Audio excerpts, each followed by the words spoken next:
Hey guys, we're back with my MGB GT. I'm just gonna give you an update and review of what I've done to the car this year. And also, if you couldn't tell, I got a GoPro, so hopefully the video quality will be a whole lot better. And let's hop in.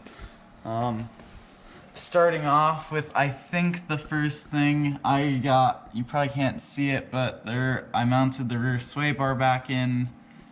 And you guys will have to tell me if I need these blocks below the leaf springs. I don't know if they make it so that the sway bar mounts are low enough, or if it'll work fine without them.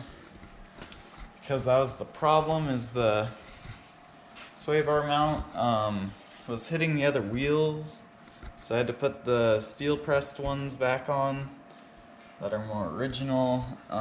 Yeah, so let me know.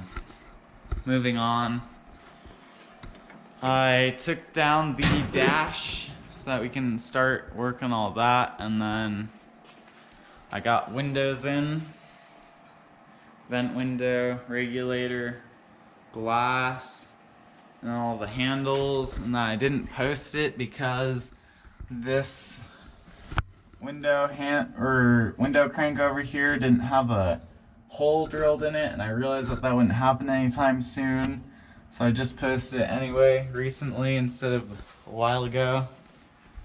Also inside the car, I removed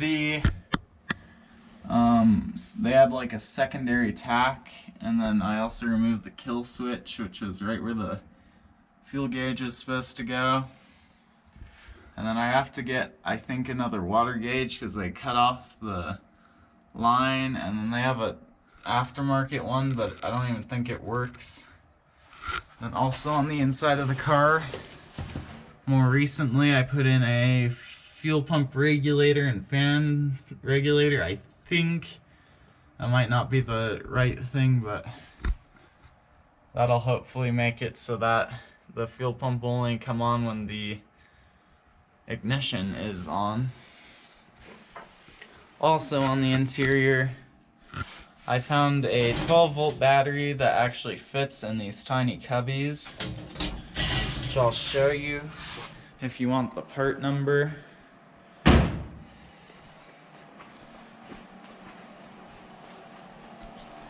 There you go.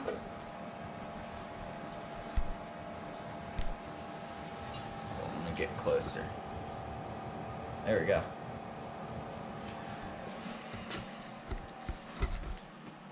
Moving on from the interior, going back to the rear of the car, I got a fuel tank, an OEM one, which replaces the fuel cell. And I had to, hold on a minute, I had to patch the hole because there was a giant hole where the fuel cell's cap was, and then they had like a breather too. And you can see where the filler neck for the actual tank comes up. And we gotta get the rubber piece that connects it to the actual neck that sticks out the rear of the car. And then I'm gonna get just a regular non-locking cap for that. And the fuel tank and all the parts for it, and the glass and regulator, came from Sports Car Craftsman in Arvada, Colorado. From what I can tell, they're one of the biggest British car parts suppliers in the US. They have not only a giant yard of British sports cars that they're pulling apart, they also have a secondary one somewhere else that they go to weekly, and you can leave like a shopping list for them, and they'll go run out to that other yard and grab it for you. They also carry a lot of new parts like the fuel tank, and they're all based on, from what I can tell, the Moss catalog prices.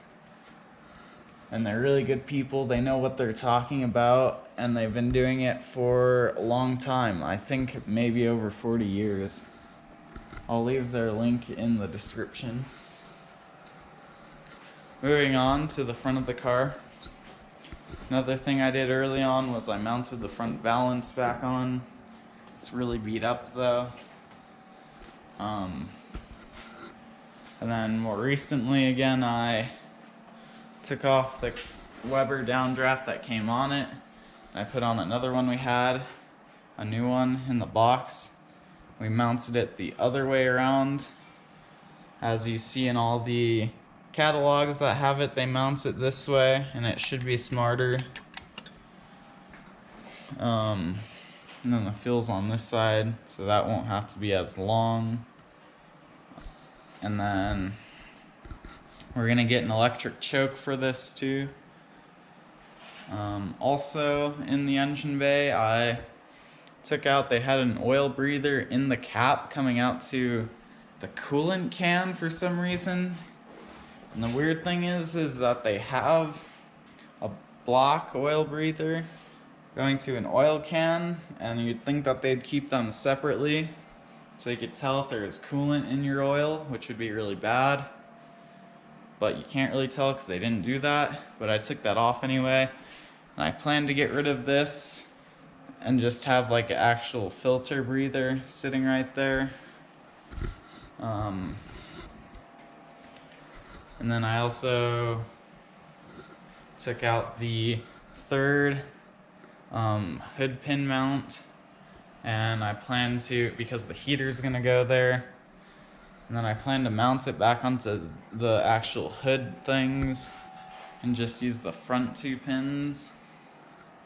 In terms of my plans with the car, I plan to, well, some of these are optional, but I want to get a actual 67 grill instead of the fish mouth grill that not only doesn't go to the edges, they also mounted it wrong. Because the later year cars had a full-on surround, and the grill is mounted back here instead of out front. I also need to get headlights and turn signals. The actual things are in here, but the headlights themselves aren't. So I gotta get that. If any of you have the SU manifold and all the linkages, I have the carbs, and then also if you have the Weber side draft, I have the manifold, and then any other parts that you'd think I'd want or need. If you'd be willing to ship them, leave a comment, or not leave a comment, send me a message in one of the social medias I'll have linked below. And if you can't do that, leave a comment and I'll try to figure out some other way to get in contact with you.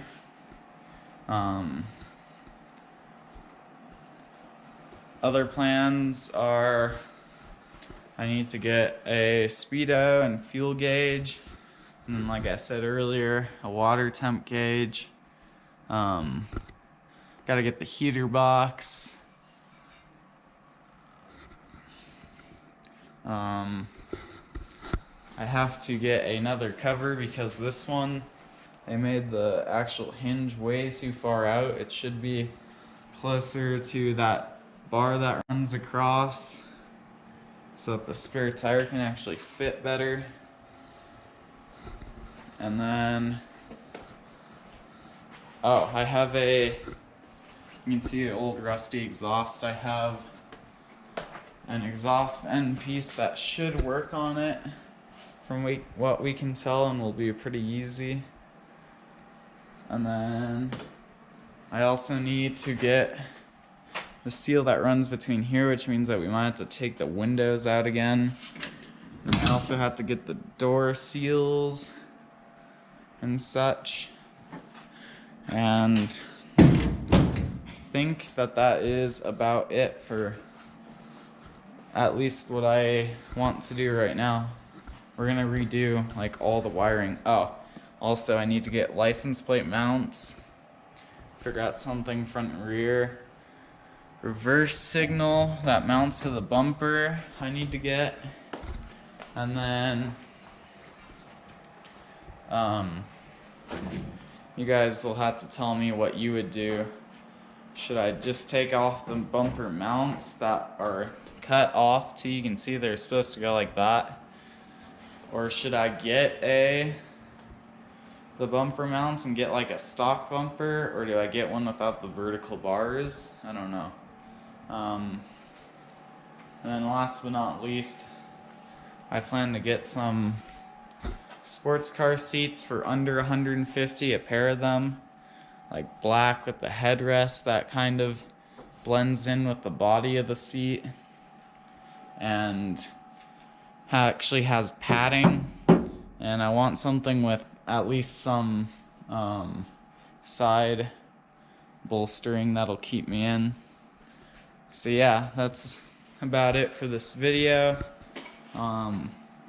Subscribe for more of this car. Again, I probably won't be posting that much on YouTube, so definitely go check out my social media links that I have in the description. I'll have the link to the Sports Car Craftsman. I'm not sponsored.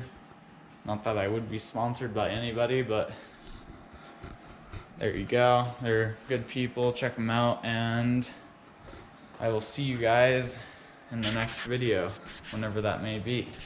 Bye.